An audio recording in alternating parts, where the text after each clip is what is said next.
No matter what kind of projects you have around the shop, if you're looking for some tips and help, it's time for Sam's Garage, presented by Lund International, with Sam Mamolo and Sam Madadi. All right, as you can see, Sam's already cleaned this block. Remember, KBS, clean, blast, and seal. The cleaner is a degreaser. This is the blast. This is like an etching primer. It leaves a zinc finish, helps to paint it here real well. Follow the directions. You can brush it on, you can spray it on. You want to let it do its job. Leave it on 15, 20 minutes, half hour in a bad situation if you got really bad metal. But again, just keep it wet, don't let it dry. Then we'll hose it off, follow the instructions. When it dries, leaves a nice zinc finish, the paint will really stick to it. So just put it on any way you're gonna paint, keep it wet. We do some crazy builds at my shop. A lot of high dollar bills. And we got a customer that I'm building him an LS motor for. And that motor is black and he wants Chevy orange. So I said, no problem. Instead of just using any spray on paint, I decided to do something that's long lasting and will look good for a long, long time. So I went to KBS Coatings, which stands for Clean, Blast, and Seal. And what it is basically a three-part system that uses a cleaner that goes on and completely dissolves any oily residue that may be on the block. You put this on first and you want to spray it off, take your time. It's all about the prep work. Use a pressure washer if you've got some, if you've got one, and do a good job there. Then when the engine is completely degreased and you know that there is no residue on the engine whatsoever, we're going to use the rust blast, and that basically etches the motor. And that is a really dirty job, and I didn't want to do it, so I had Sam do that outside. You ready to do some painting? Yeah, but before we do some painting, you guys make sure you cover up your pretty floor because you're going to spill some. So get something, put it underneath your motor, and cover up your floor. I wouldn't need that, but that's okay, you should have it. Well, you know what? I'm not as perfect as you are, so let's give it a shot, see what happens. You can see, let me show them a little bit here. The blast leaves this like a zinc behind it. And this zinc right here, this coating, that's what helps to keep the paint stuck to it, okay? Let me see your skill level here, buddy. Let's see how you do. What do you think? Am I doing good or what? Well, we'll see. Look You at that. can't go wrong with this. By the way, Like a KBS regular Picasso. engine enamel is self-leveling. You can brush it on, you can spray it on, whatever you want to do. Now, you get a box like this. This is the motor coater kit. In the box, you get the enamel, the color you choose, and like I said, they have metallics. Now, the metallics, you got to spray on. So they even include some of their thinner if you want to thin it down for your spray gun. But you get the cleaner, the blast, the enamel, and of course, you get the thinner. And they've got almost 40 colors. They got all the engine colors, you know, Chevrolet blue, Ford blue, Chevrolet orange, black. They got metallics. So you can do a really nice job. Huh? I bet you did pretty good in school in artwork. Not bad in school, you know? Taking you forever. Yeah, but you want to do a really good This job. block done and be ready to go. Yeah, but it's going to look better because my eyes are newer, so therefore it's going to look a little better when it's done. Well, I can't see anyway, so I want people to see any of the flaws you have. So we're going to go ahead and coat this whole engine, and then we'll let it set up, see what it looks like when it's all done. Not bad. How am I doing? Got a long ways to You go. want a bigger brush? No, I don't That's need going to a bigger run brush. right there. Yeah, I'm going to grab it. Okay. I'm going to go catch that run. Well, buddy, I think your customer's going to like that. That looks really, really good. Absolutely, not bad for a mechanic. Nice job, and you can trim it out with all kinds of stuff. KBS has got all kinds of products. And you're familiar with their frame coater, which everybody uses, but they also have Extreme in an aerosol can. This is cast iron gray, great for trim parts. It's high temp. When you go to your parts store and you look at your high temp cans, it'll say 500 degrees. You can use this on headers. This will withstand over 1,200 degrees, not gonna chip or peel. They got it in all kinds of colors, silver, platinum. It's a great product. You want to make your ride look good and have a color that lasts, paint that protects. What you need is KBS coatings. All right, we need to trim this pulley. We will, but I think we may have enough to paint your truck with this stuff. We could do it. Not bad. Brand new Silverado. I think it'd look really good with some orange stripes down the side. What do you think? Yeah. No? Let's do it. Whatever you say.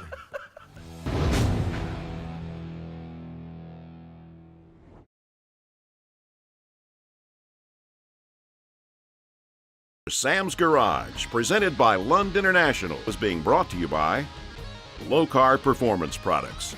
Quality, plain and simple. Stage 8, the world's best locking fastener. Brothers Truck Parts, your #1 source for 1947 to 87 Chevy and GM truck restoration.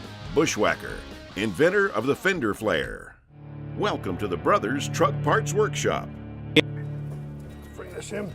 Okay, now we're putting our seat in, and you can see here we got our lap belts bolted to the floor and done right.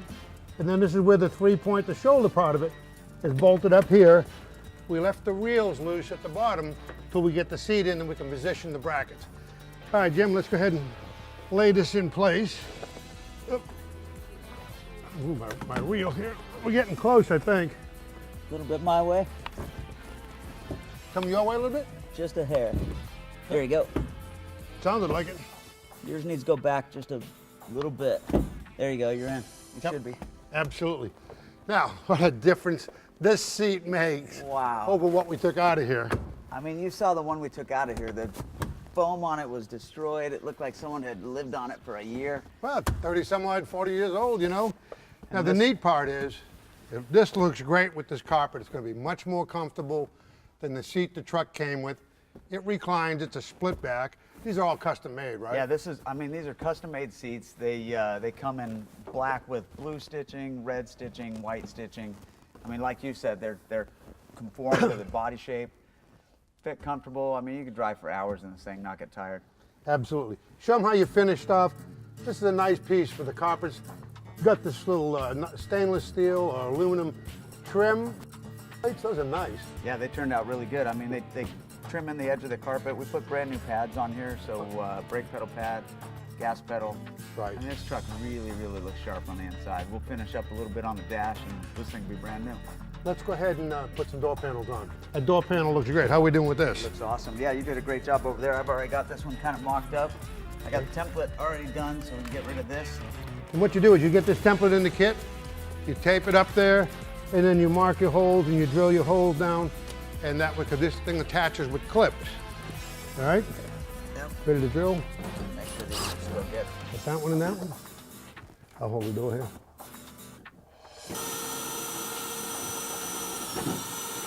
You see what happened when that drill went through the sheet metal? It just pulled it through. Show them what you did there to prevent it. Now, that was a good trick that Sam had for me. This is a just a regular piece of fuel hose, and that drill bit, long enough, you probably end up putting a ding in the outside of the door. So slide a little piece of fuel hose on there, leave a little bit of the bit showing there, and it makes it so you don't have to worry about getting all the way through that panel. Okay, you already drilled a hole here, huh? Yep. So Okay. we've got the hole here. It's already done, and that's going to be where we're going to hook up our custom door pull. Okay. That way, you're not grabbing onto the new door panel Sure. and using all your strength on the panel itself. And you use these speed nut clips. There's one here from the factory. So you locate the hole, you drill it, move that over, and you're all set. Pretty easy. And here's our door panel. All right. So this basically pops right on. This is a really easy setup. Yep. Lift that up. Line it up with the hole for the Yep, get that There you through. go. Boy, that fits nice. Look at that. Okay. Thought you were gonna hit me there, huh? I was for a second. You got lucky. Now on the bottom, it's got the little Christmas trees. So this is simple. You just pop them right in. It's in the hole, Perfect. just like that. And if you look at this door panel, you know, it matches the seat, the texture, the blue stitching like is on the seat is on the door panel too. That's why they sell them as a kit, and it really does a nice job. Great. So you can see there's nothing to really dressing this truck up. You put in your door pull, a couple of screws into those holes in those speed clips we already made, and bingo. This side's done, isn't it? Just like that. Simple, right. easy. Looks really, really good. Well, you know, here we go. We did the sound dampening, we did the insulation, the new carpet, the custom seat, the sill plate, pedal pads, door panels, door handles, it's all finished off real nice. Everything there. We're pretty much done with this truck, aren't we? Absolutely, although I'd say they should probably jump in, do the dashboard, maybe put a new steering wheel on it. I mean, we've dressed it up so nice. Now we need a new steering wheel. I know they want to put a tachometer kit in there. I'm gonna let the other team do it. We'll let the B team step Yep. in. It's an easy way to make your truck really nice.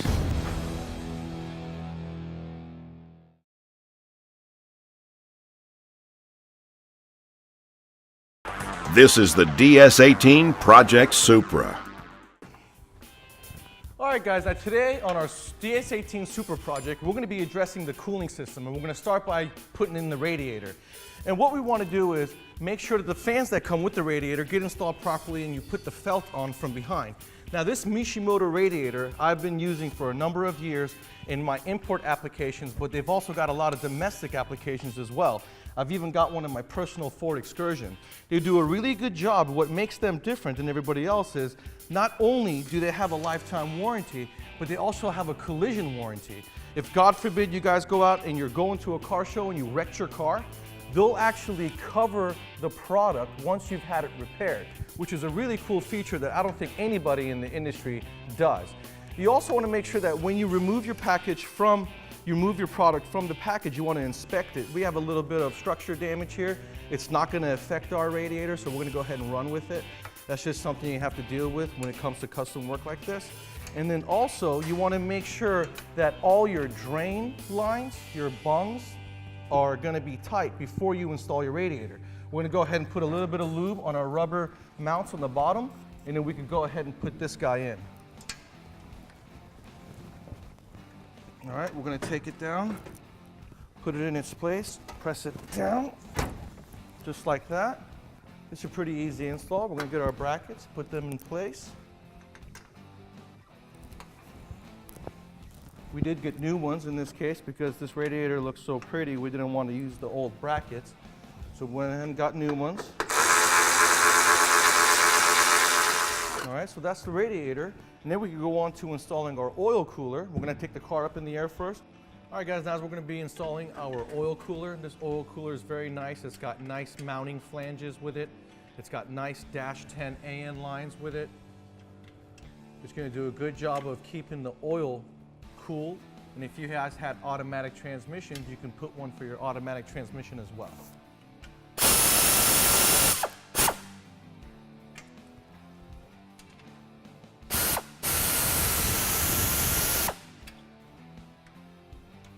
All right, now we're ready for our intercooler install. All right, guys, what we're gonna be doing here now is we're gonna be installing this awesome front mount, huge Mishimoto intercooler. Now, where they mount up to the car, there was some damage. And what I wanna do is reinforce this metal with some new metal. This piece was completely missing. This right here has a couple of holes in it and it's thin. So I've cut some metal, I'm gonna reinforce this area, and then we're gonna paint it, and that way we got something to mount our intercooler to, and it'll be nice and structurally sound. So let's get started.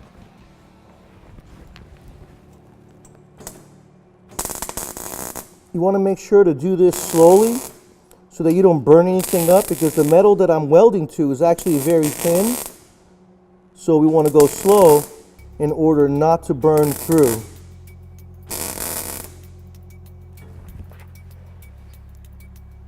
Now we can go on to the other side. When you're making 600 horsepower and you're going around corners really fast with our new suspension, we're going to need all the rigidity we can get.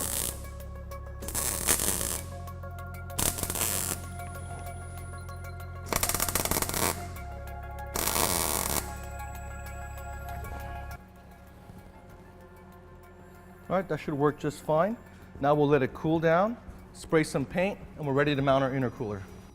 All right, so we went ahead and installed the intercooler, keeping in mind that we've got good clearance around the body of the intercooler with the metal of the car. So we went ahead and shimmed our intercooler down in order to give us that clearance. The last thing we want to do is create a hole.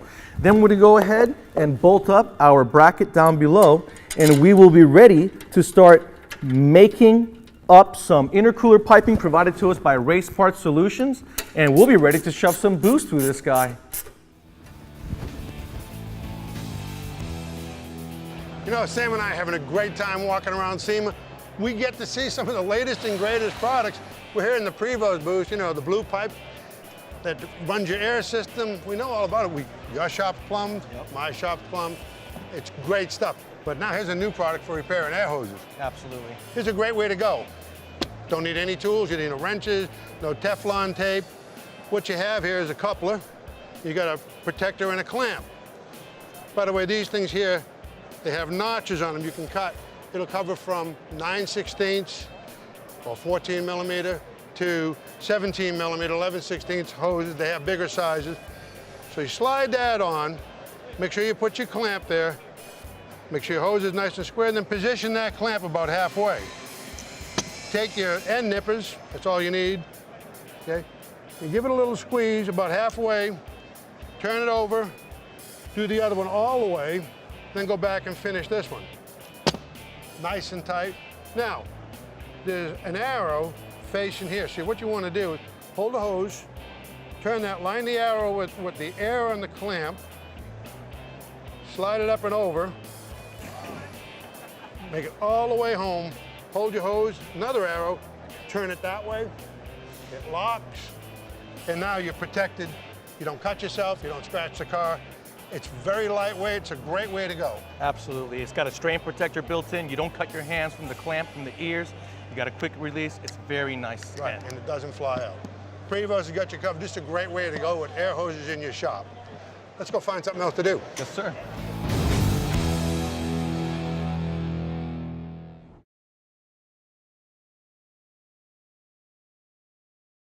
Sam's Garage, presented by Lund International, has been brought to you by DS18.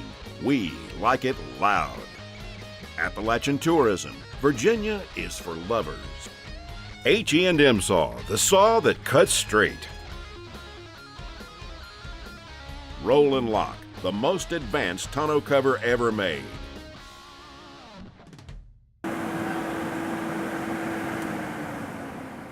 You want to cool your car down between runs when you're drag racing? Take this car right here. We've been running it, now we need to work on it. We've got the Flexolite 1000 air mover. And I'll tell you what, this thing moves a lot of air. Very light, compact, got a handle on it, works in any position. You got 900 CFM of direct airflow. This is awesome, like I say, for drag racing. It's easy to pack, easy to carry. You can daisy chain them together. They have outlets on it so you can hook several together. It only draws 2 amps, so it's not going to be a problem. Think about at the track, all you're camping, you're under the awning on a hot day, set this underground, plug it in, keep you nice and cool. Very rugged, going to last for years. If you want a nice way to move air for whatever purpose you have, the Flexolite 1000 air mover, it's a great tool. Again, rugged, will last for years. It's just a great piece of equipment. It's time for the Lund International Custom Shop. All right, guys, I got Anthony from AMP Research to help me install these power steps, and he's going to tell us a little about the kit as well. The kit comes with pretty much everything that you need. It comes with all the hardware. We got the linkages, the boards, the wire harness, the electrical. And what we're doing right now is we're installing one of the idler linkages. This is a very nice linkage. What's it made of? It's made from high-grade die-cast aluminum. It's got highly corrosion-resistant coatings on it. It's got stainless steel pivot pins. It's got high-grade bushings. And how much weight could it handle? 600 pounds is what we rate it to. That is awesome. All right, guys, we're about to install this step. Anthony, what's this made out of? They're made out of high-grade aluminum extrusions. They're covered with a textured powder coat, which is slip-resistant and corrosion-resistant. We got these T-nuts here, which are Infinitely adjustable. Yep, these are the attachment points. You could slide them up and down. You can really get that step where you want it to be. And here's a good place for a tip. What I like to do is you run either your tool or the screw right through the lower mount, and you line it up with the T-nut up on the top before you start to drop it on. And that allows it to line right up. And also be sure that you guys use proper torque when installing your hardware. The bolts that are going to go on the truck themselves are around 16 foot-pounds. These are smaller hex, and they're going to take about 10 to 12 foot-pounds. So you want to make sure not to crank down on your hardware and cause any problems in the future or strip any threads. That's right. And the hardware comes with thread sealer already on them, so they don't back out on you. All right, so now it's time to install the harness and the controller. The controller is actually going to mount right here against the bar. The harness, we're going to attach it to the positive and the negative terminals of the battery. And so that's what we're going to do. One of the things I like to do to make it easier, because we've got to make sure that this connector engages with the controller, is you put it on ahead of time. Therefore, you push it all the way in. And make sure both of these locking tabs lock into place. You're going to hear a nice audible click. There they go. Now, do you have any tips when installing these wires? Yeah, Because I noticed in the what- instructions it says there's a specific routing. Yeah, you want to follow the specific routing that we give because we make these harnesses specific to the vehicle. And if you get too liberal in how you route the harness and don't follow our instructions, you might come up a little bit short. I'm going to run this right here to the left of this bracket, bringing it around down the side of the frame rail, and I'm pretty much just going to follow this big fat harness going down the left side of the truck, right? Right. Zip tying it along the way. All right, so we're pretty much ready to wire this thing up on this side as far as the lights go. And I'm going to use a little blaster brake cleaner just to get our surface nice and clean so that the 3M double stick tape adheres perfectly and gives us long-lasting service. Right. Okay. Then I want And to also- strip the wires. Also, before we actually stick it on, you're gonna want to take the lights and just get an idea of where the lights are gonna go before you did it. We already did this already, and we know that the light's gonna go right about here, but the instructions do show you to go just outside of this little ridge that you see in the sheet metal. And You want to so- make sure to keep it on flat surface and don't put it on the ridge because then it'll Don't just put it fall on the right ridge, off. yeah. That ridge just gives you a nice area to line it up to. So you just do it just outside of it. All right, guys, so what we did was install the trigger by drilling the hole, pulling the carpet back, used a 9/32 drill bit, and installed our trigger.